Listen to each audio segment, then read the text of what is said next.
enfermedad espiritual, que es el Alzheimer espiritual. Es cuando nosotros olvidamos, cuando nosotros empezamos a dejar en el olvido cosas importantes que Dios ha hecho en nosotros, cuando caemos en el olvido de la palabra de Dios, cuando ya pasa a un segundo plano, y ahí es donde el enemigo viene y empieza a lanzar sus dardos, porque igual que Dios habla, el diablo habla.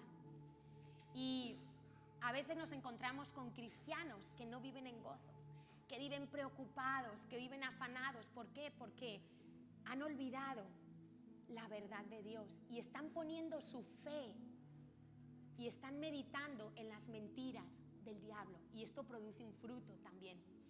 Y el Nuevo Testamento, sobre todo Pablo, nos dice algunos casos de este Alzheimer. No le llama Alzheimer espiritual, obviamente, pero sí nos habla de que podemos entender que es Alzheimer espiritual. Si me acompañáis a 2 de Pedro, capítulo 1, Pablo empieza a hablar de una serie de características que tenemos que tener. A nuestra fe le tenemos que añadir virtud, a la virtud conocimiento, al conocimiento dominio propio, paciencia, piedad, etc.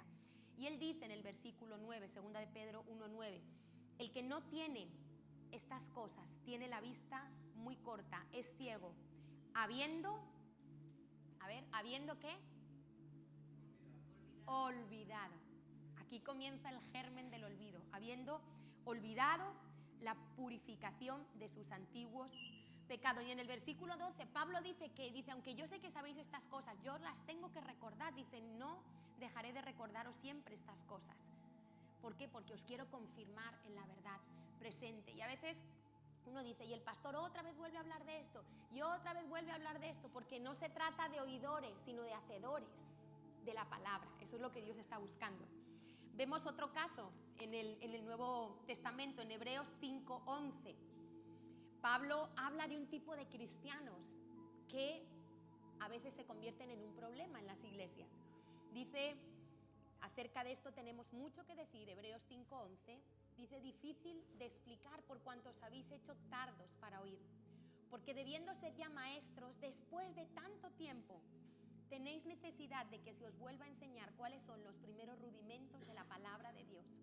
Y habéis llegado a ser tales que tenéis necesidad de leche y no de alimento sólido. Y habla de las personas que son como niños. Dice, porque todo aquel que participa de la leche es inexperto en la palabra de justicia, porque es niño. Gente que tendría que ser madura en los caminos de Dios, sigue siendo un niño. ¿Y qué pasa con un niño? Un niño hay que estar limpiándole los mocos, hay que estar corrigiéndole, hay que estar diciéndole por aquí no, ven aquí, no hagas esto, come esto. Y cuando nosotros entramos en ese proceso que no maduramos, ¿qué le pasa a una persona de Alzheimer en sus últimos momentos de vida? Que vuelve a ser como un niño, ¿sí o no?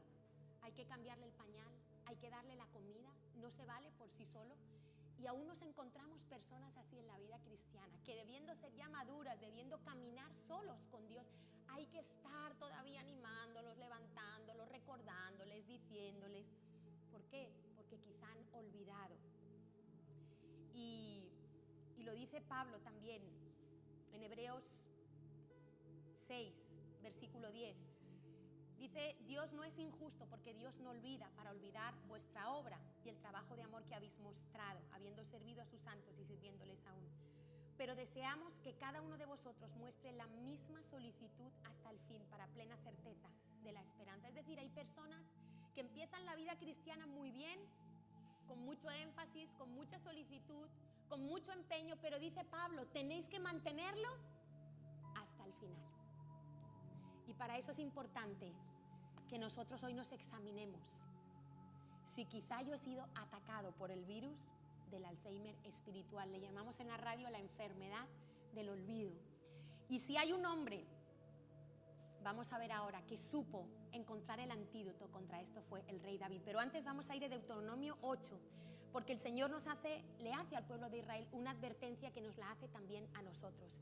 Y Dios muchas veces en la palabra nos dice, no te olvides, no olvides de dónde te saqué, no olvides lo que he hecho por ti, no te olvides, no te olvides. Y Dios le dice al pueblo de Israel en Deuteronomio 8, a partir del 11, cuídate, dice el Señor, cuídate de no olvidarte de Yahweh tu Dios, para cumplir sus mandamientos, sus decretos y sus estatutos que yo te ordeno hoy. No suceda que comas y te sacies, y edifiques buenas casas en que habites, y tus vacas y tus ovejas se aumenten, y la plata y el oro se te multipliquen, y todo lo que tuvieres se aumente. Vamos a traducirlo al lenguaje de hoy.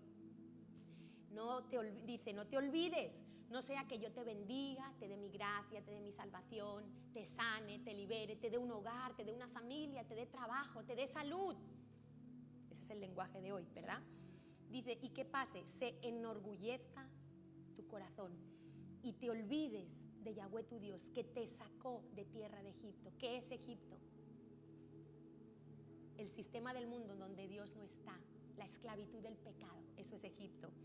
Dice que te sacó de Egipto, de casa de servidumbre. Éramos esclavos del pecado y a veces se nos olvida, como el pueblo de Israel, cuando empiezan a recordar las cebollas, las ollas de carne, y se les olvidaba que trabajaban todo el día sin descanso siendo esclavos. Dice que te hizo caminar por un desierto grande y espantoso, lleno de serpientes ardientes y de escorpiones y de sed donde no había agua. Y Él te sacó agua de la roca, del pedernal, que te sustentó con maná del desierto, comida que tus padres no habían conocido, afligiéndote y probándote para la postre hacerte bien. Y digas en tu corazón el orgullo, mi poder y la fuerza de mi mano me han traído esta riqueza. Sino acuérdate, dice el Señor, cuídate del Alzheimer espiritual, acuérdate, porque Él te da el poder para hacer las riquezas a fin de confirmar su pacto que juró a tus padres como en este día. Y las buenas noticias son que el Alzheimer físico no tiene cura y no tiene manera de prevenirse. Lo único que se puede hacer es, a través de una serie de ejercicios, donde tú activas tu hemisferio derecho y tu hemisferio izquierdo, retrasar un poquito la aparición del Alzheimer.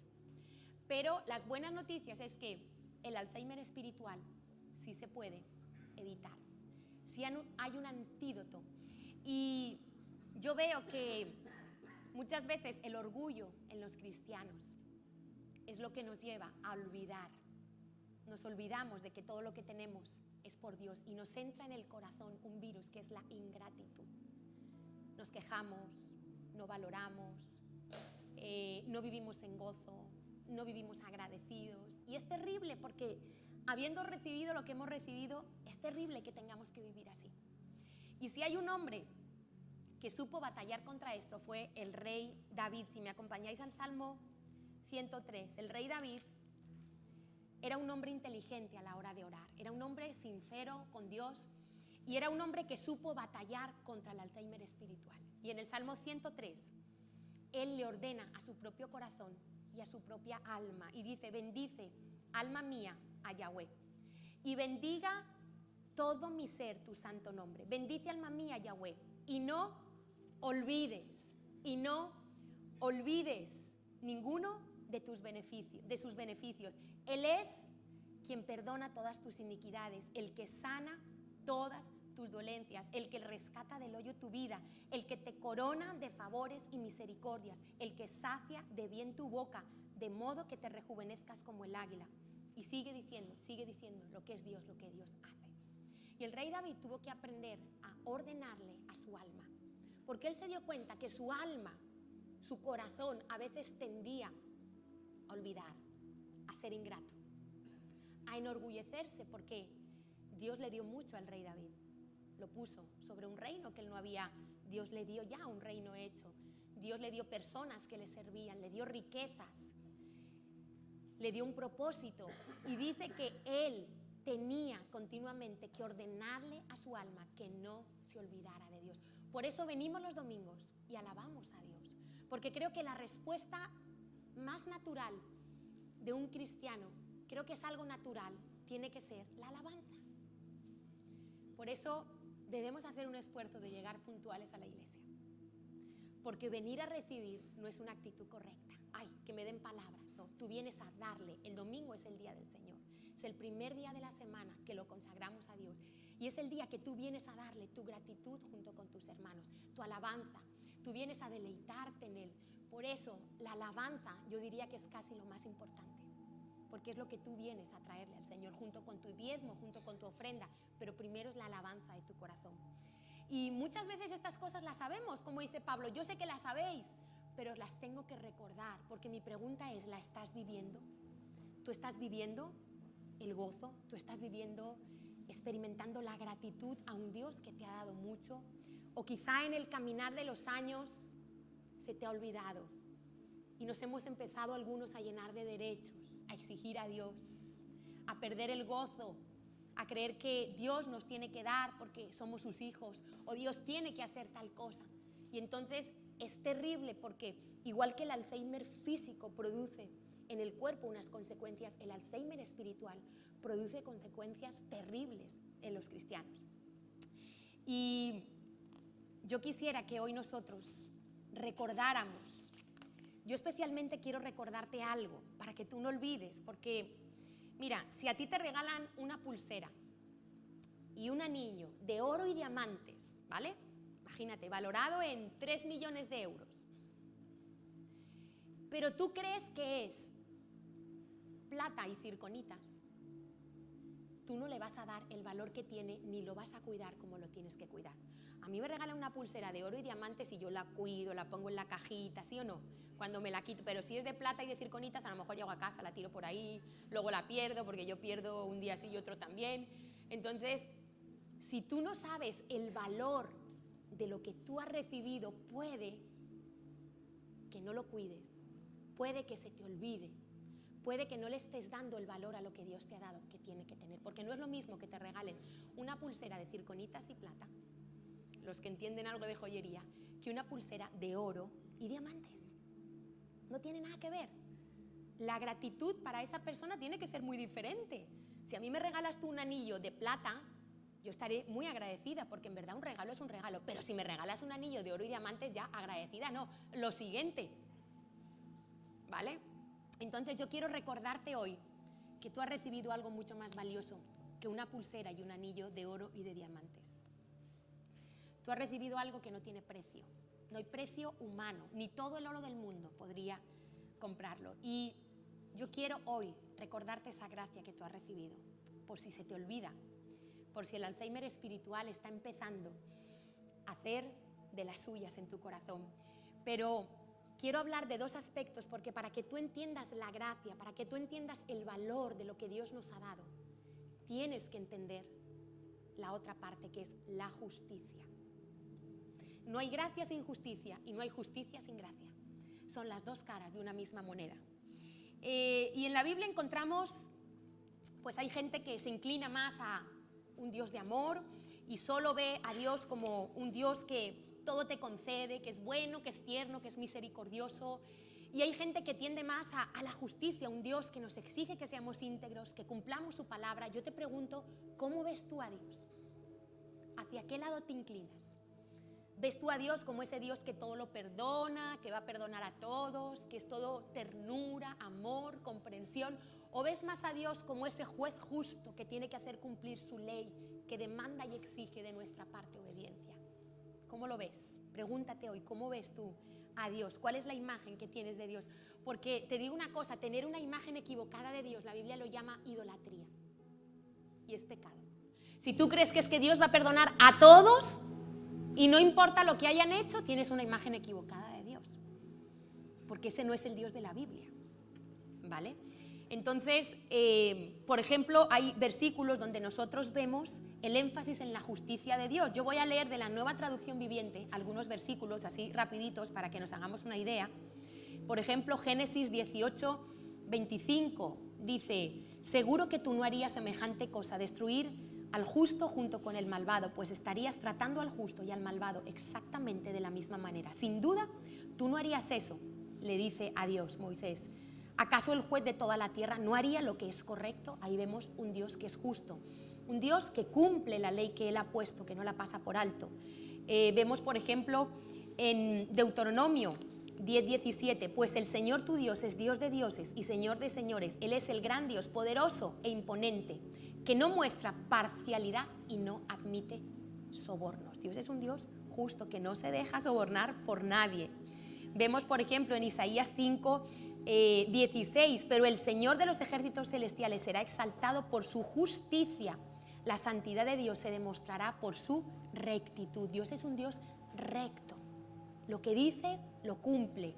Vemos Romanos 6, 16, dice Pablo, ¿no se dan cuenta de que uno se convierte en esclavo de todo lo que decide obedecer? Uno puede ser esclavo del pecado, lo cual lleva a la muerte, o puede decidir obedecer a Dios, lo cual lleva a una vida recta. Dios demanda de nosotros una vida recta.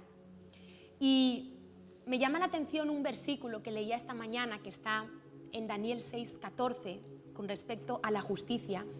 Y si conocéis un poquito la historia de Daniel, sabréis que Daniel levantó las envidias de todos los que estaban al lado del rey Darío, porque Daniel era un hombre que llamaba la atención, era un hombre que se salía de la sabiduría normal, era un hombre que tenía la gracia de Dios. Y resulta que los que estaban alrededor del rey, los sabios, los sátrapas, empezaron a confabular un plan contra Daniel porque ardían de envidia contra él. Y entonces le dijeron al rey, yo creo que tenemos que hacer una ley, un decreto en este imperio donde tú digas que todos los que se postren ante otro Dios o adoren a otro que no seas tú, tienen que ser llevados al foso de los leones. Y el rey Darío, sin pensar mucho, más bien creo que se dejó un poco manipular, dijo que sí. Y entonces, cuando este decreto se promulgó, ¿sabéis qué hizo Daniel? Se metió en su habitación y dice que, como tenía costumbre de hacer 3 veces al día, se puso de rodillas mirando hacia Jerusalén y adoró a Dios. Y dice que entonces los que estaban alrededor y lo vieron fueron corriendo al rey Darío a chivarse y a decirle, rey, ¿te acuerdas esta ley que tú has promulgado? Mira lo que hemos encontrado haciendo a Daniel. Y vamos a leer lo que dice, porque a veces no llegamos a entender la justicia, lo que dice Daniel 6, 14.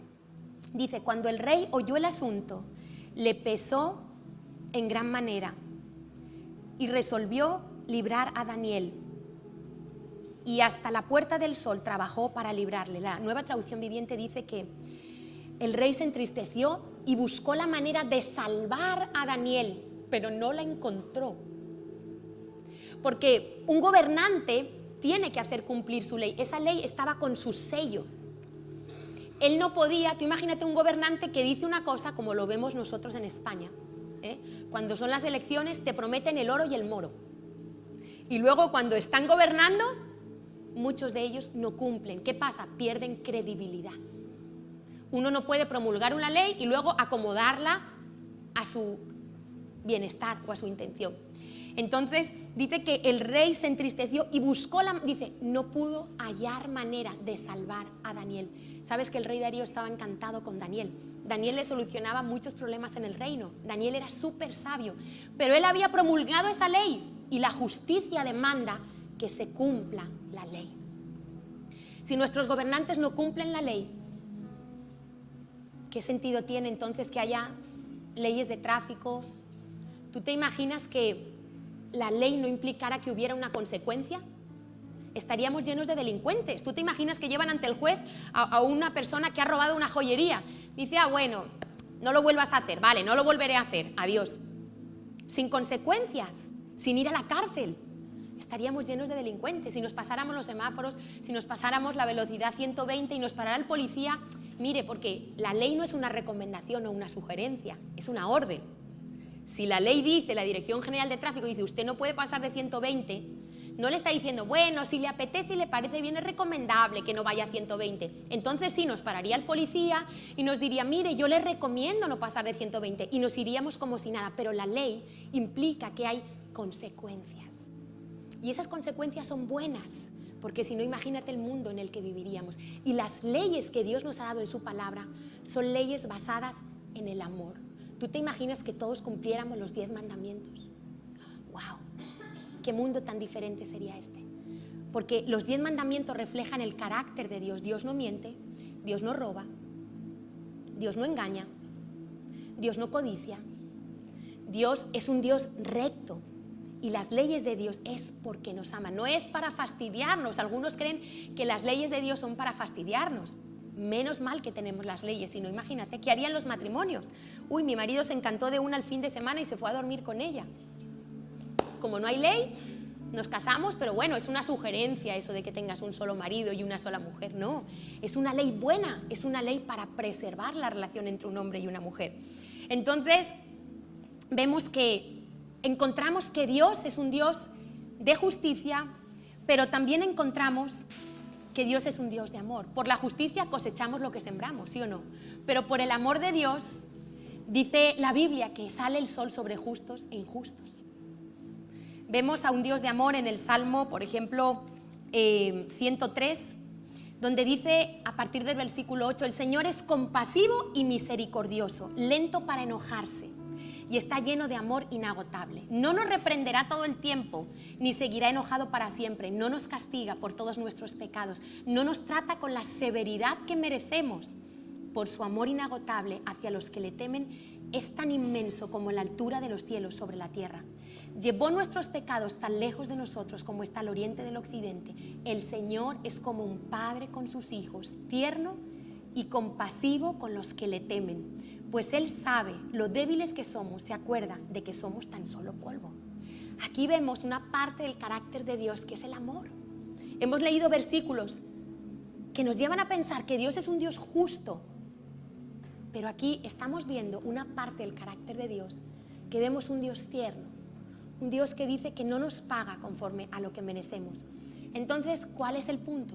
Porque hoy esa gente que manda a todo el mundo al infierno. Hay cristianos que condenan a todo el mundo. Y a todos los que lo ven un poquito fuera del camino, lo mandan al infierno. En cambio, hay otros cristianos que dicen que Dios nos va a perdonar a todos y que todos vamos al cielo. Interpretan mal algunos versículos. Entonces, ¿cuál es el punto medio? ¿Justicia o gracia? ¿Dónde nos quedamos? ¿Hacia qué lado te inclinas tú de la balanza?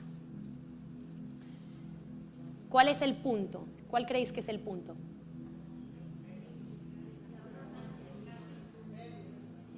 A ver, ¿cuántos dicen?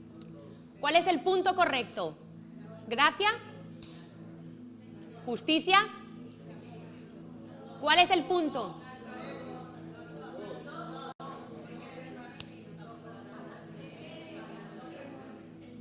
El punto de equilibrio está en la cruz. En la cruz se juntaron la justicia y el amor. En la cruz Dios pudo ser justo, y ahora lo vamos a ver, pero Dios pudo ser amoroso. Ese es el punto de equilibrio. El Salmo 85, 10 dice, el amor inagotable y la verdad de la justicia, en la Nueva Traducción Viviente, se encontraron, la justicia y la paz se besaron. Eso era algo imposible. Porque la justicia y el amor son cosas contradictorias. La justicia exige que se pague por cada pecado, pero el amor cubre multitud de pecados. ¿Qué hizo Dios? En la cruz, en Jesús, Él encontró el punto de equilibrio. Y dice que el amor inagotable y la verdad de la justicia se juntaron, la justicia y la paz se besaron. Y os voy a mostrar en estos versículos dónde está la gracia y dónde está la justicia. Por ejemplo, Juan 3:16, que es un versículo súper conocido, dice, pues, de tal manera amó Dios al mundo, eso es gracia, pero dice que ha dado a su Hijo, eso es justicia. ¿Por qué? Porque para Dios perdonarte, alguien tenía que pagar para satisfacer la justicia de Dios el precio de tu pecado. Y por eso Dios tuvo que entregar la vida de su Hijo. ¿Sabes que eso fue lo que más le costó a Dios? Por eso yo cuando veo cristianos afanados, turbados por cosas temporales, digo, se nos olvidó que lo más importante y lo que más le costó a Dios ya nos lo dio. Tú sabes el precio que tuvo que pagar Jesús por tu pecado, porque tu pecado lo llevó a la cruz, mi pecado llevó a la cruz a Jesús, porque era la única manera que Dios podía perdonarte. Dios por su justicia no podía pasar por alto tu pecado. La paga del pecado es la muerte. Alguien tenía que pagar, o yo o Él. Entonces, ahí encontramos en Juan 3:16 la gracia y la justicia. En Romanos 5:8 dice, Pero Dios mostró el gran amor que nos tiene al enviar a Cristo a morir por nosotros cuando todavía éramos pecadores. La gracia, Dios mostró el gran amor, la justicia, cuando envió a Cristo a morir por nuestros pecados. Segunda de Corintios 5:21, pues Dios hizo que Cristo, quien nunca pecó, fuera la ofrenda por nuestro pecado, la justicia, para que nosotros pudiéramos tener una relación correcta con Dios por medio de Jesucristo, la gracia. ¿Ves que Dios tiene un equilibrio? Es perfecto en carácter. Y a veces nosotros somos, y tenemos que equilibrarnos, o cristianos que van al extremo de uno o cristianos que van al extremo de otro. Y tenemos que encontrar el equilibrio, porque los que van al extremo de la gracia y del Dios todo tierno y amoroso, ¿sabéis lo que les pasa? Que ignoran la justicia y eso lleva muchas veces a la mundanalidad, a mandar a todo el mundo al cielo, a decir que toda la humanidad es salva, que no hace falta ningún tipo de obras, que uno puede vivir como quiera. Interpretan mal algunos versículos, hacen énfasis en lo que Dios hizo por nosotros, como si nosotros no tuviéramos que hacer nada. Los que van al lado de la justicia extrema ignoran la gracia. Son personas que tienden a ser legalistas, a condenar muy fácilmente, a ser religiosos, a tener un espíritu de condenación, a mandar a todo el mundo al infierno, a condenar, a hacer el énfasis en que tenemos que agradar a Dios, tenemos que ser conforme al corazón de Dios. Y la verdad es que los dos énfasis son importantes, pero sin llegar a los extremos. Tú tienes que encontrar el equilibrio a través de la cruz, porque cuando te vas a uno de los dos extremos puede pasar lo que Pablo nos advirtió en 1 de Timoteo 4:1, y dice así: el Espíritu Santo dice claramente que en los últimos tiempos algunos se apartarán de la fe verdadera. Si hay una fe verdadera, hay una fe falsa o fingida. Entonces dice que seguirán espíritus engañosos y enseñanzas que provienen de demonios y creerán que están haciéndolo bien. ¿Por qué? Porque en algún momento se desviaron del equilibrio, en algún momento se olvidaron de la cruz. Y segunda de Timoteo 4:3 también nos advierte Pablo que... Lo perdí.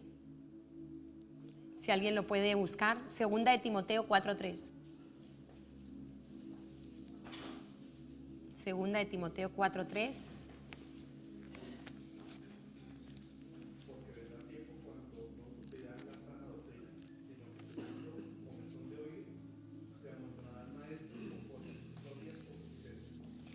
Entonces la gente buscará, porque hay gente que busca y busca y busca hasta que oye lo que quiere oír. Hay personas que vienen en busca de consejo y si no se les dice lo que ellos quieren oír, pues entonces se van a otro lugar o buscan hasta que oyen para justificar lo que ellos quieren. Se ha hecho mucho énfasis en la gracia últimamente y ha habido iglesias que decían que como estamos en la gracia ya no hay ley, ya no hay pecado. Entonces ahí se acostaban todos con todas, ahí no había ley, no había nada, porque como estamos en la gracia, eso está descompensado. Porque la ley sigue estando, la diferencia es que tú y yo ya no nos justificamos por la ley. Ya no nos justificamos, pero la ley sigue estando. Y yo tengo que ver cuál es mi tendencia. Yo tengo que hacer como hizo Jesús cuando se encontró con este pasaje. Me encanta cuando Jesús se encontró con la mujer adúltera. Vamos a buscar Juan 8, del 10 al 11. Y dice que le trajeron los fariseos a una mujer sorprendida en el acto mismo del adulterio. A lo mejor la habían traído hasta desnuda ahí o en el mismo acto. Y dice que Jesús le dijo a la mujer: ¿dónde están los que te acusaban? ¿Ni uno de ellos te condenó? ¿Eso qué es? Gracia. Ella dijo: ni uno, Señor. Pero entonces Jesús le dijo: yo tampoco, eso es gracia. Pero fue y le dijo: vete y no peques más. ¿Eso qué es? Justicia. Jesús era perfecto en equilibrio. No la condenó, él la podía haber condenado. Él era el único que la podía haber condenado porque él era justo. Pero él dijo: vete y no peques más. Y yo sí quiero aclarar hoy que, porque veo que aún es un tema que mucha gente está confundida, y yo sí quiero aclarar con respecto a la gracia y a la salvación, que la salvación es algo que se recibe única y exclusivamente por fe. La salvación no se adquiere como un premio, la salvación no tiene nada que ver con lo que tú hagas, con lo que tú agrades, con lo que tú puedas lograr por ti mismo. La salvación se recibe única y exclusivamente por gracia. Y quiero leeros algunos versículos. Efesios 2:8. Dios los salvó por su gracia cuando creyeron. Ustedes no tienen ningún mérito en eso, es un regalo de Dios. Romanos 3:28. Así que somos declarados justos a los ojos de Dios por medio de la fe y no por obedecer la ley. Romanos 4, del 5 al 7. La gente no es considerada justa por sus acciones, sino por su fe en Dios, quien perdona a los pecadores. David habló de lo mismo cuando David escribió la felicidad de los que son declarados justos sin hacer esfuerzos para lograrlo. ¡Qué alegría para aquellos a quienes se les perdona la desobediencia, a quienes se les cubren los pecados! Pero no es gracia más obras igual salvación, no. Es arrepentimiento más fe en Jesús, esa es la fórmula, igual salvación. Algunas personas creen que tienes que creer y tienes que hacer obras para creer, para ser salvo. No, la salvación es única y exclusivamente por creer. Y un ejemplo buenísimo lo encontramos cuando Jesús estaba en la cruz. Para mí es el mejor ejemplo de gracia que hay. 2 ladrones al lado de Jesús, malos, malísimos, un currículum terrible, y uno de ellos, los dos tuvieron la misma oportunidad, tenían las mismas malas obras, pero solo uno de ellos tuvo ese clic en el corazón, y uno de ellos reconoció que él era pecador. Él dijo: es justo que yo esté aquí, pagando por lo que he hecho. No se estaba justificando, como muchas veces hacemos. Todos mentimos, ¿verdad? No, pero si yo no mato a nadie. Total, una mentirijilla así piadosa, no pasa nada. Mentira es mentira, para Dios no hay grados de pecado. Lo mismo robar, matar, que mentir, porque el pecado es abominable para Dios. No hay grados de pecado para Dios. Solo con que transgredas un punto dice que es como si hubieras transgredido toda la ley. Y este hombre, estando en el mismo momento de condenación, dijo: es justo que yo esté aquí. La justicia. Dijo: soy malo, estoy pagando por mis delitos. Pero al siguiente momento puso sus ojos en Jesús, puso su fe en Jesús, confesó su pecado, arrepentimiento. Pero después puso su fe en Jesús y le dijo Jesús: acuérdate de mí cuando vengas en tu reino. Reconoció quién era Jesús. Y sorprendentemente las palabras de Jesús para él fueron: esta noche estarás conmigo en el paraíso. Ese hombre está en el cielo. Por eso los que son del extremo de la justicia dicen: ¿cómo es posible que Dios salve a un hombre tan malo? ¿Cómo Dios puede salvar a un violador de niños? Dios lo puede salvar si se arrepiente. Un hombre que ha matado, que ha robado. ¿Y cómo un hombre tan bueno, que toda su vida ha llevado una vida honorable, ha hecho buenas obras para la comunidad, puede terminar en el infierno? Sí, porque no es la justicia de los hombres, es la justicia de Dios por la fe. Entonces, si un hombre honorable de la comunidad que hace muy buenas obras jamás reconoce que es pecador y acepta el camino a través de Cristo, no podrá entrar en el reino de los cielos. Cuando se presente delante de Dios, no podrá decirle: Dios, colaboré con esto, saqué un libro, creé una fundación para poder, como hay mucha gente hoy en día, para poder recaudar fondos para esta enfermedad. Mira todo lo que hice, Dios. Y Dios no le podrá dejar entrar, porque no entendió que no dejó que Jesús pagara por sus pecados. Quiso pagar él y no se puede. Uno no puede pagar uno mismo por sus pecados, no puede pagar su salvación. Entonces, la salvación no tiene que ver con lo que tú haces. No te salvas por venir a la iglesia, no te salvas por alabar a Dios, no te salvas por leer la Biblia, no te salvas por hacer cosas que agraden a Dios, te salvas por la fe en Jesús. Y el otro ladrón, que tuvo la misma oportunidad, murió en sus pecados y está pagando por sus pecados una condena eterna en el infierno. Y el otro, con las mismas obras, está en el cielo. Eso es gracia y justicia, porque en la cruz se juntaron la justicia y la gracia de Dios. Y sí quiero aclarar, porque Hay gente que tiene peso en su corazón, hay gente que veo que no disfruta una vida cristiana como debería de ser, porque cuando tú entiendes el regalo de la salvación, ¡wow! Es que eso tiene que ser un gozo impresionante. La salvación no se pierde por pecar. Hay cristianos que creen que la salvación se pierde por pecar. Mira, el rey David en el Salmo 51 tiene una declaración de arrepentimiento impresionante, y cuando pecó con Betsabé, él escribió ese salmo. Es una oración que salió de su corazón, y él en su oración no le dice a Dios, vuélveme la salvación, le dice, vuélveme el gozo de la salvación. Porque cuando nosotros pecamos, el Espíritu Santo no se va, pero el Espíritu Santo se entristece. Es como que lo arrinconamos, se hace pequeño. Y tú como cristiano que tienes a Cristo, que tienes al Espíritu de Cristo, pecas, te tienes que sentir mal. Si no te sientes mal, algo no cuadra. Entonces, David no dijo, devuélveme la salvación, porque la salvación no se pierde por pecar. Hijos de Dios. Él dijo, devuélveme el gozo de la salvación. Y si yo me peleo con mi marido por la mañana y nos decimos de todo, este ejemplo lo puse el viernes en el curso de evangelismo, desgraciado, nos decimos de todo. Y yo salgo a la calle, cojo el coche y tengo un accidente y me mato, ¿dónde me voy? ¿Dónde me voy? Al cielo. Nada ni nadie me podrá separar del amor que es en Cristo Jesús. ¿Qué hubieras hecho si tú sales a la calle hoy y te encuentras a un hermanito de la iglesia y de repente ves que está pagando una prostituta y ves que, bueno, que está borracho? ¿Lo mandas al infierno?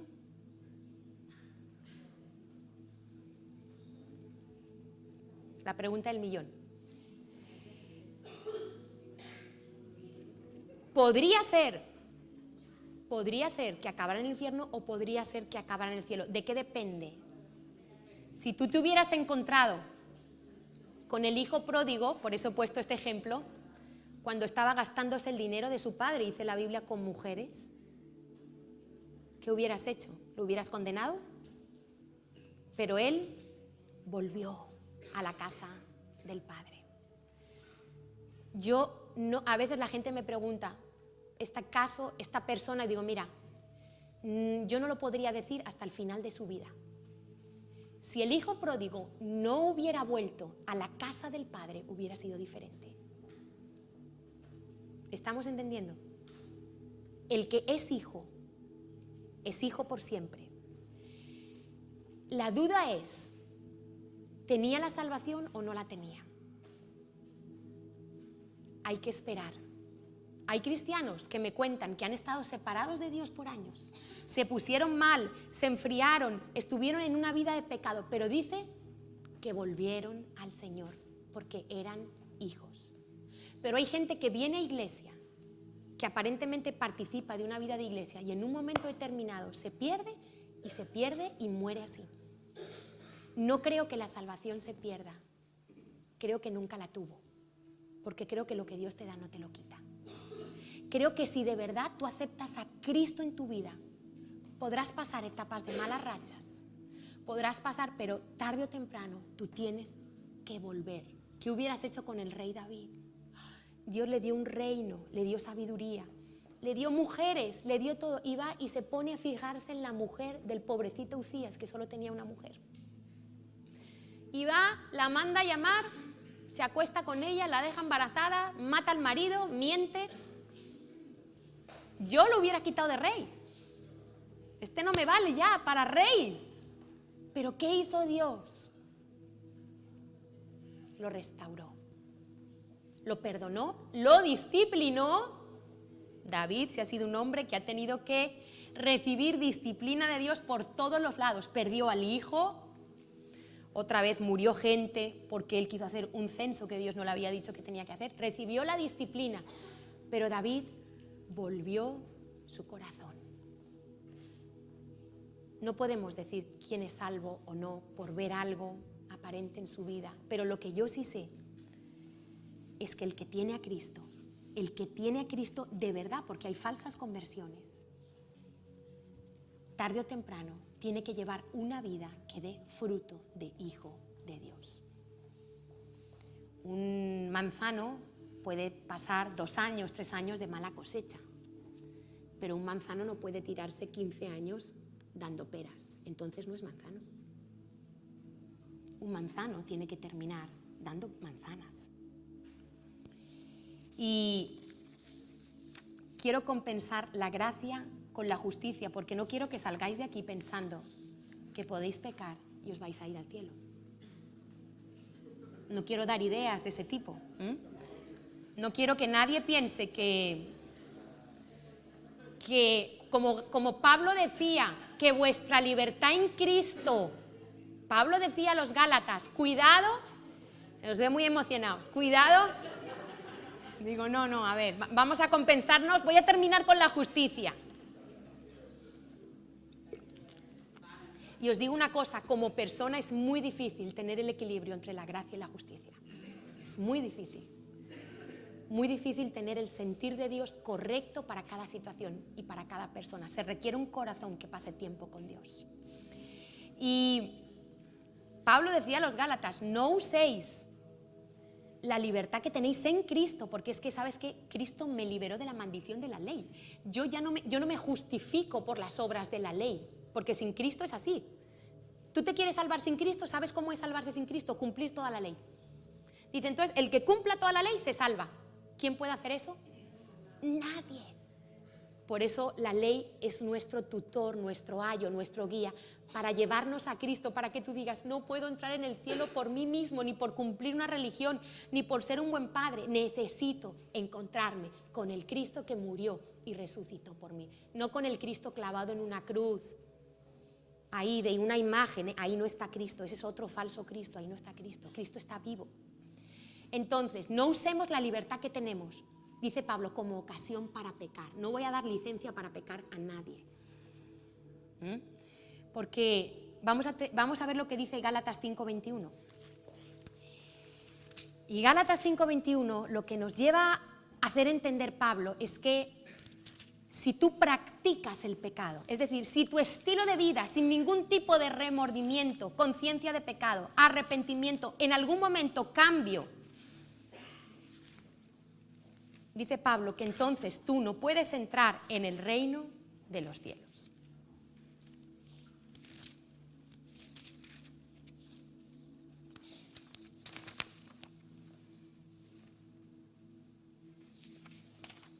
Gálatas 5:21 está hablando de las obras de la carne, envidias, borracheras, fiestas desenfrenadas y otros pecados. Dice Pablo, permítanme repetirles lo que les dije antes. Cualquiera que lleve esa clase de vida no heredará el reino de Dios, justicia. Está diciendo, la Reina Valera dice, el que practica el pecado no entrará en el reino de los cielos. Y esto es algo serio. Una cosa es que si yo voy a jugar al tenis una vez al año, yo no practico el tenis. Pero si yo voy todos los días a jugar al tenis, yo practico el tenis. Entonces lo que Pablo está diciendo, o sea, si tu vida, tú practicas el pecado como algo normal, como cualquiera que está en la calle que jamás ha pisado una iglesia cristiana, dice, no entrarás en el reino de los cielos. Pero yo no creo que es que tú pierdas la salvación, yo creo que nunca la tuviste. Porque cuando tú entiendes el regalo de la gracia, no se te puede olvidar. Quizá tú no sabes de lo que Dios te ha salvado. Quizá tú has creído que por nacer en un hogar cristiano Dios tenía que salvarte o perdonarte. Quizá porque has hecho muchas obras buenas, te has ido de misionero algún tiempo, no sé, has participado, crees que por eso eres salvo. Pero yo creo de verdad que el que un día tiene un encuentro con Jesús verdadero, tiene que tener obras, dice la Biblia, dignas de arrepentimiento. Es decir, la salvación es solo por fe, pero si la salvación es verdadera, tiene que haber un fruto de obras. Cuando yo acepté a Cristo hace 24 años, mira, yo le digo a la gente, yo ni lloré, ni vi estrellitas, ni sentí que Dios me abrazaba, yo no sentí nada.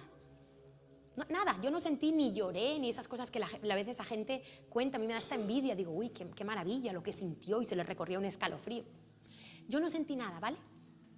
Pero yo lo que sí sé es que mi oración fue sincera 100%. ¿Sabes por qué? Porque mi vida nunca volvió a ser la misma. No son emociones, es fe.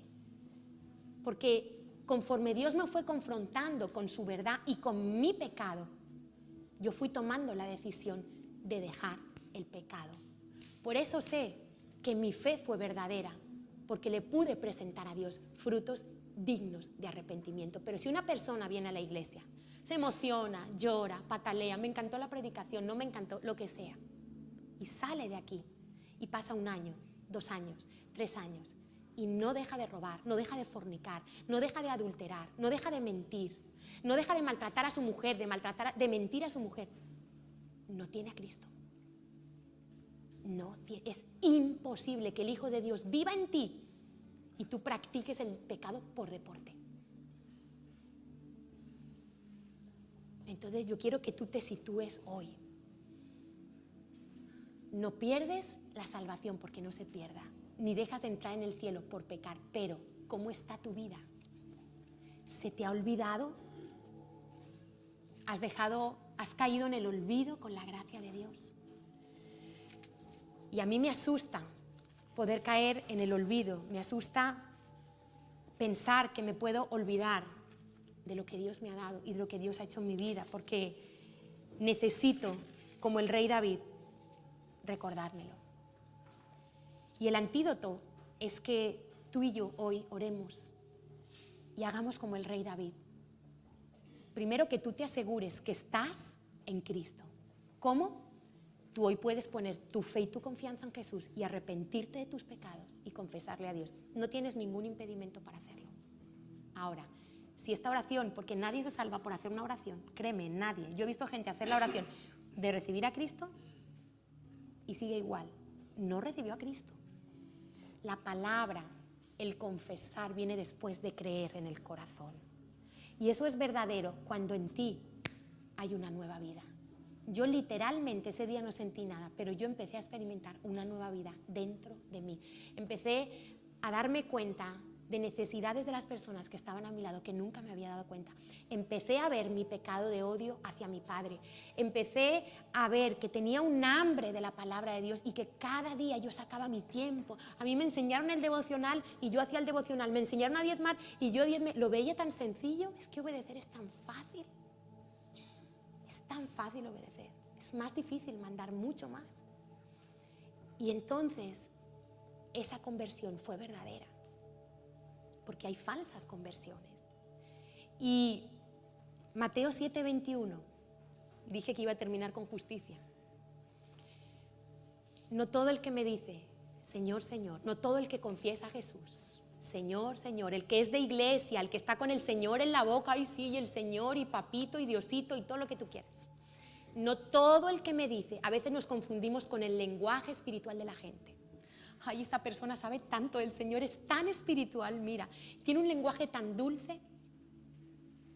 A mí eso no me dice nada. Con los años he aprendido que eso no sirve para nada. Por eso cuando la gente llega a la iglesia, no miramos mucho cuánto tiempo lleva de cristiano, si viene de otro país, o cuánto tiempo ha servido, o lo que ha servido, sino que cuando viene a esta iglesia, nosotros consideramos que lo sano y saludable es que la persona empiece de cero. Porque nosotros como pastores, tú me puedes contar tu vida, yo he servido, he sido líder de jóvenes, pero yo no lo he visto. Y hay que vivir el presente. Y nosotros como pastores nos tenemos que asegurar que el fundamento que es Cristo esté puesto. Por eso cuando la gente llega a esta iglesia, nosotros les decimos, perfecto, pero ahora empieza una nueva etapa, vamos a empezar de cero. ¿Qué es empezar de cero? Mensaje evangelístico, descubriendo la verdad. Los 8 primeros pasos para empezar a caminar con Dios, un discipulado básico, célula, ¿Por qué? Porque yo tengo la responsabilidad de asegurarme de las personas que Dios pone a mi cargo, de que estén seguras en la salvación, de que tengan seguridad de salvación. Y yo creo que las personas que tienen seguridad de salvación son las más felices. Son las personas que más gozo tienen porque parten del punto de vista correcto, parten del punto de iniciación correcto, porque si tú lo que haces, lo haces por temor a perder la salvación, nunca podrás experimentar el gozo de la salvación. Ay, voy a la iglesia, no sé a qué, ay, no hago esto, no sé a qué, no hago aquello. No, porque ya eres salvo, es que tú te cuidas para Dios, porque yo he recibido el regalo de la salvación. Es que yo no anhelo pecar, es que yo anhelo guardarme para Dios. Es que yo entiendo que los mandamientos de Dios son amor, pero no lo hago para salvarme, ni pido perdón por mis pecados para salvarme. Pido perdón cuando peco para restaurar mi comunión con Dios, pero sigo siendo hija cuando peco. O tú no te enfadas con tu hijo y a veces no te hablas en un día, pero no deja de ser tu hijo. O tu hijo se va de casa y se cambia el apellido, pero no deja de ser tu hijo. Es tu sangre. Pero las personas que hemos entendido la seguridad de salvación somos las personas más felices, que disfrutamos la vida cristiana de verdad. Y cuando yo tengo un problema así de estos que me superan, ¿qué hago? Me vuelvo a centrar y miro a la cruz y digo, Señor, tengo lo más grande, la salvación de mi alma. ¿Qué me puede a mí separar de ti? Nada. Ni tribulación, ni angustia, ni lo presente, ni lo porvenir, ni principados, ni potestad. Y eso me vuelve a centrar y digo, Señor, no pasa nada, no es tan grave. Contigo yo puedo. Y me quito la mitad de los problemas. Pero sí quiero recordarte que Mateo 7:21, si tu salvación es verdadera, no todo el que me dice, Señor, Señor, entrará en el reino de los cielos, sino el que hace la voluntad de mi Padre. No te salvas por obras, pero si eres salvo, tienes que tener obras que demuestren tu salvación. Así decía Santiago. ¿Tú tienes fe? Yo tengo obras. Muéstrame tus obras por tu fe. Si eres salvo, tú no puedes ser un cristiano que viva revolcado en el pecado. No hay excusa. Ay, es que tú no lo entiendes, es que yo me enamoré de él y entonces nos fuimos a vivir juntos, pero Cristo te va a ayudar, Cristo te va a dar la solución, la victoria. Es que le llevo robando a mi jefe tantos años ya. Si tú te arrepientes, Cristo te va a ayudar, porque Dios nos ayuda, Dios no nos pone, hay gente que cree que Dios nos pone obstáculos en el camino, no, Dios te quiere ayudar. Pero sí quiero que pienses, ¿estás haciendo la voluntad de tu Señor o estás haciendo la tuya? ¿Estás tomando la libertad de Cristo como licencia para pecar? Como James Bond, licencia para matar. ¿Estás tomando tu libertad? Porque esa gracia, yo lloro muchos días cuando oro, no me importa reconocerlo, porque es que cuando yo me pongo a meditar en la cruz, yo me deshago. Y deberíamos hacer eso, volver a la cruz cada día. Cuando tú notes que te empiezas a quejar, que empiezas a dejar de servir, cristianos que no dan, se secan. Venir a la iglesia solo a recibir no es bíblico. Así que si alguno quiere servir, puede hablar al final. Si se ha dado cuenta alguno que no está haciendo nada, puede hablar con nosotros. Porque si tú no estás haciendo nada para Dios, si no estás dando de gracia lo que Dios te ha dado de gracia, te secas. Y empiezas a ser de esos cristianos que vienen a la iglesia a fijarse en todo lo mal que hacemos, los que sí hacemos algo para Dios. Que si sonó mal la alabanza, que si empezaron tarde, que si el pastor no sé qué, que si la otra no me saludó, que si el otro en la cafetería no sé qué, que si no me dejaron entrar no sé qué. ¿Por qué? Porque no estás enfocado en lo que tienes que estar. Por eso vamos a orar en esta mañana y vamos a volver a la cruz para que no se nos olvide. Vamos a dejar que el Espíritu Santo nos sacuda en esta mañana y que tú salgas de este lugar seguro de dónde estás. ¿Estás preparado para morirte? ¿Estás preparado para morirte hoy? Deberías de estarlo. No salgas con esa duda de este lugar, por favor. Porque la salvación no es un proceso. No estamos en el proceso de ser salvos. Somos salvos y estamos en el proceso de ser como Cristo. Repito, no estamos en el proceso de ser salvos en la iglesia. Somos salvos por creer y estamos en el proceso de llegar a ser como Cristo, de una madurez, de mejorar nuestras vidas. Señor, por eso en esta mañana queremos nosotros reconocer, Señor, que el Alzheimer espiritual ha dañado nuestros órganos espirituales, Señor. Que se nos ha nublado la vista, que hemos perdido el norte, Señor, algunos. Que hemos perdido el gozo de la salvación, que se nos ha olvidado, Señor, de dónde nos sacaste. Señor, mi vida, si tu vida está seca, dile, Señor, mi vida cristiana está seca. He perdido el sentido, el propósito. Y hoy quiero entender que me he ido al extremo de la gracia, o quizá tú te has ido al extremo de la justicia. Te exiges demasiado. No disfrutas de la vida cristiana, de lo que Dios ganó por ti, porque estás todo el tiempo condenándote. Hay personas en este lugar que no pueden disfrutar la vida cristiana porque continuamente se condenan. Has creído una mentira, porque la palabra de Dios dice que ahora no hay ninguna condenación para aquellos que están en Cristo. Vive la gracia, reconcíliate con Dios en esta mañana. Si estás en pecado, pídele perdón, y el Señor te dice, como aquella mujer, vete y no peques más. O quizá tú eres de los que no tienes conciencia de pecado y estás llevando una doble vida. Yo quiero pedirte que tú te revises si estás en Cristo, si estás dando frutos de arrepentimiento. Señor, hoy queremos pedirte perdón por nuestros extremos, Señor. Pedirte perdón por no dar el fruto que nuestras vidas deberían.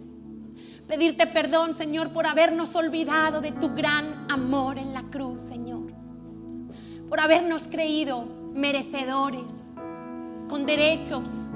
Criticones algunos nos hemos vuelto, Señor, de vidas de otros, de lo que no nos gusta, de lo que nos incomoda. Y se nos ha olvidado, Señor, que en aquella cruz tu justicia y tu gracia se besaron. Que en aquella cruz, Señor, tú tuviste que pagar el precio de mi pecado a causa de tu justicia para poderme salvar. Yo quiero hoy, Señor, mirar aquella cruz ensangrentada, aquella cruz cargada de inocencia, aquella cruz, Señor, que te llevó a hacerte pecado cuando tú eras justo, el único justo. Señor, y yo quiero derramar hoy mi alma y reconocer mi condición delante de ti, Señor, porque sin arrepentimiento no hay entrada al reino de los cielos. Si yo no reconozco, Señor, mi pecado, nunca valoraré lo que Cristo hizo en la cruz. Si yo no veo mi enfermedad, ¿para qué necesito tu cura, Señor? Si yo me creo bueno y justo, nunca volveré mis ojos a Jesucristo, como aquel ladrón no los volvió. Pero yo quiero ser como el otro ladrón, que te miró, Jesús, que reconoció su necesidad y se arrepintió y te miró a ti, Jesús. Hoy quiero poner mis ojos en ti, Señor.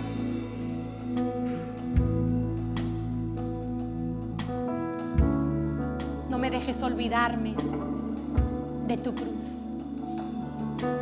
Corro a la cruz cuando no hay sentido de la vida y del dolor. La cruz me da destino. Corro a la cruz por divina gracia, aunque no la merezco. Tu cruz me da esperanza. Corro a la cruz cuando no hay sentido de la vida y del dolor.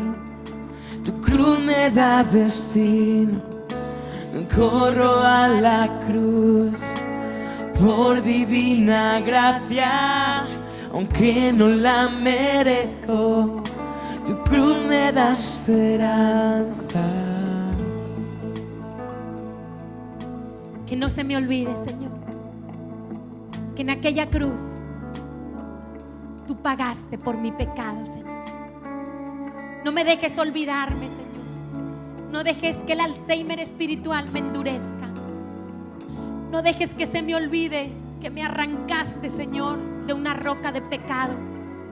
No dejes que se me olvide que todo lo que he recibido por ti es por gracia, que no merecía, Señor.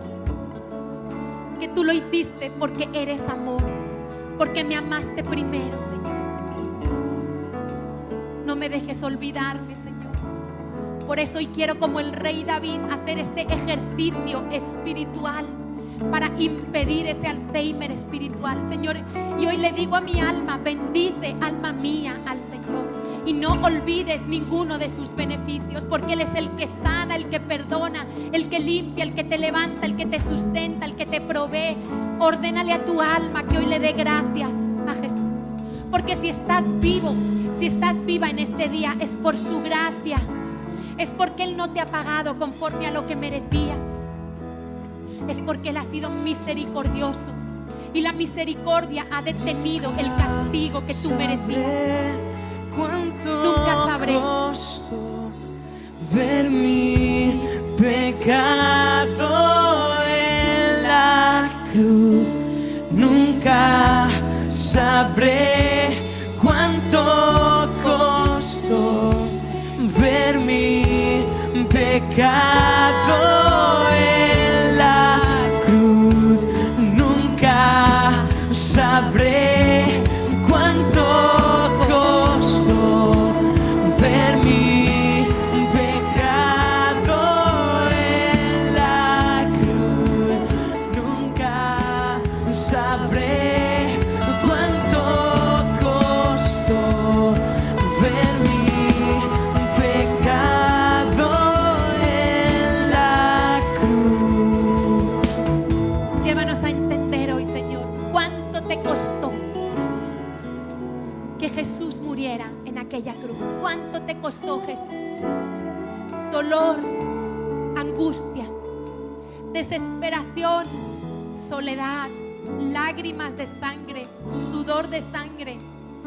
¿Cuánto te costó separarte del Padre para hacerte pecado? Señor, que hoy tu iglesia valore, que hoy tu iglesia valore el precio que allí pagaste. Que hoy nosotros como iglesia valoremos tu gracia y tu justicia, Señor. Porque si no hubiera justicia no sería gracia, y si no hubiera gracia no sería justicia, Señor. Hoy queremos rendirnos a tu cruz. Hoy queremos dejarnos amar por la cruz y por el amor de Jesús. Señor, que yo no ame el pecado más que a ti. Que la libertad que tengo en Cristo no la use como licencia para pecarse. Quiero adorarte, Señor. Vengo a adorarte, vengo a postrarme, vengo a decirte que eres mi Dios. ¿Cómo no alabarte? Que eres simplemente bello, simplemente digno, tan maravilloso para mí. Si tú has sido salvado, alábale. Vengo a adorarte, vengo a postrarme, vengo a decirte que eres mi Dios, que eres simplemente bello, simplemente digno, tan maravilloso para mí. Si tú sabes que Él te ha salvado, Nunca alábale, sabré adórale. cuánto costó ver mi pecado en la cruz. Nunca sabré cuánto costó ver mi pecado en la cruz. Gracias, Señor, gracias. Nunca sabré cuánto costó ver mi pecado en la cruz. Gracias, Señor. Vengo a adorarte, vengo a postrarme, vengo a decirte que eres mi Dios, que eres simplemente bello, simplemente digno, tan maravilloso para mí.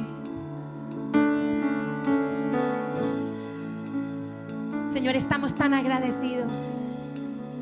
Hoy nuestra memoria ha vuelto a recordar. Perdona, que me he olvidado de cuánto me diste y me acostumbré a tus bendiciones, Señor. Y recuerda lo que el Señor te ha dado desde que lo conoces. Quizá te ha dado casa, familia, hijos. Te ha dado esposo, esposa. Te ha permitido estudiar. ¿Cuánto hace que tú no le agradeces a Dios? Pero sobre todo, Señor, yo te doy gracias por la eternidad, por la salvación de mi alma que no tiene precio, Señor. Yo te doy gracias porque tengo la certeza y vivo con ella de que el día que este cuerpo mío deje de funcionar, yo pasaré la entrada de tu puerta, Señor, y podré verte cara a cara.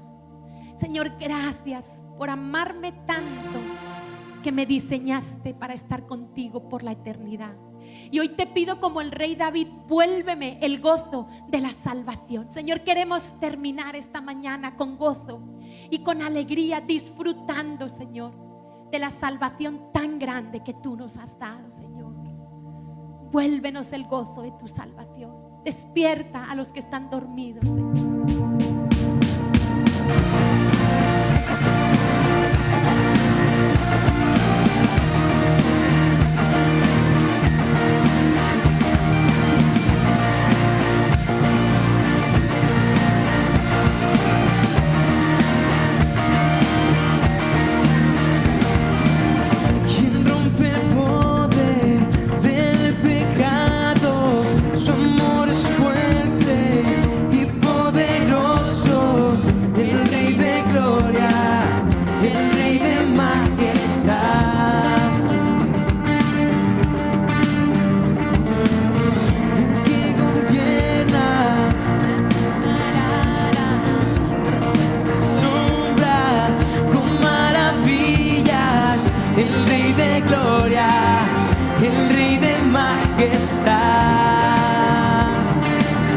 Gracias sublimes, perfecto es tu amor, tomaste mi lugar, tú pagaste tú. Gracias, Señor, te alabo. Tu vida diste ahí y ahora libre soy.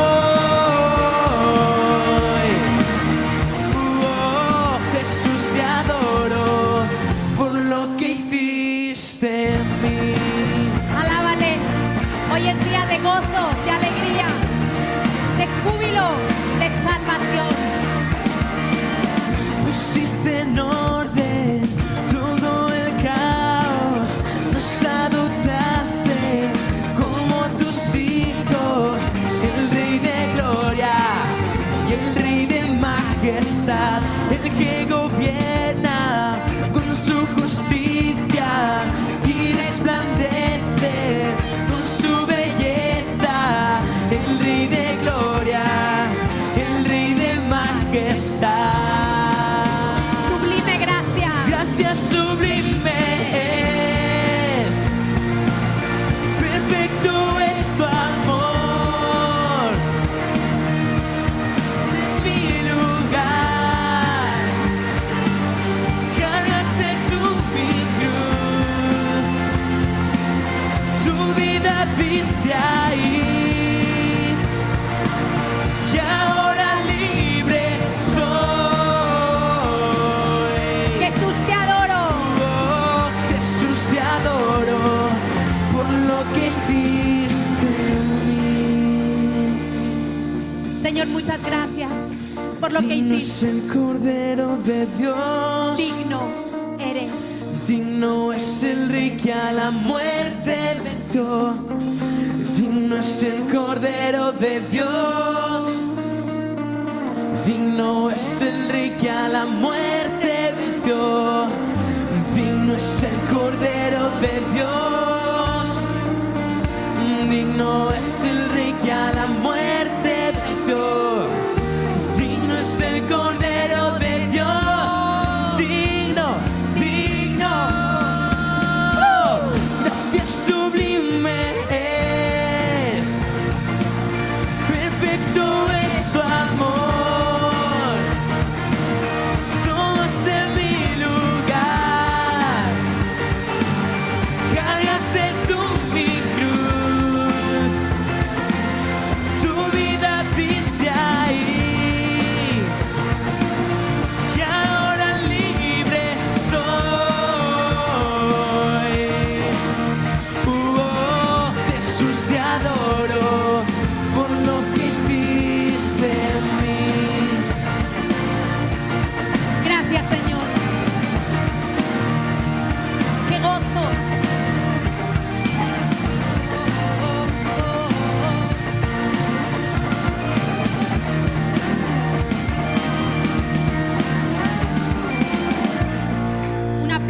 de gratitud, Señor, en esta mañana.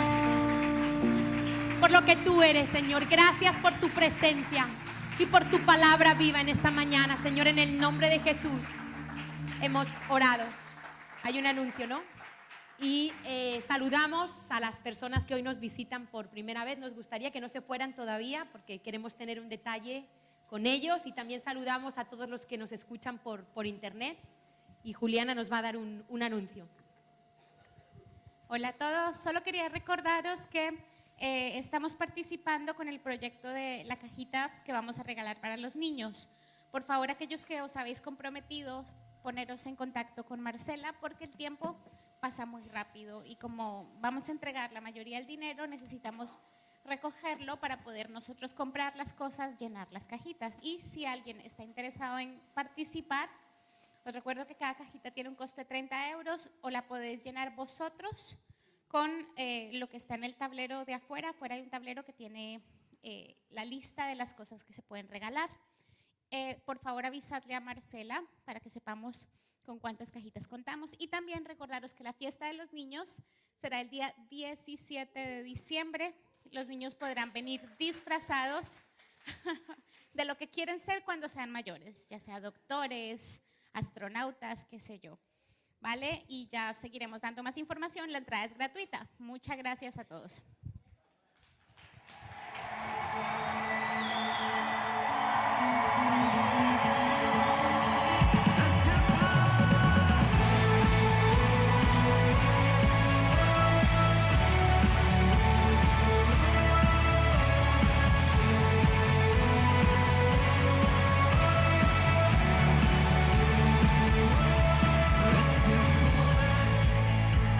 Adorar con pasión,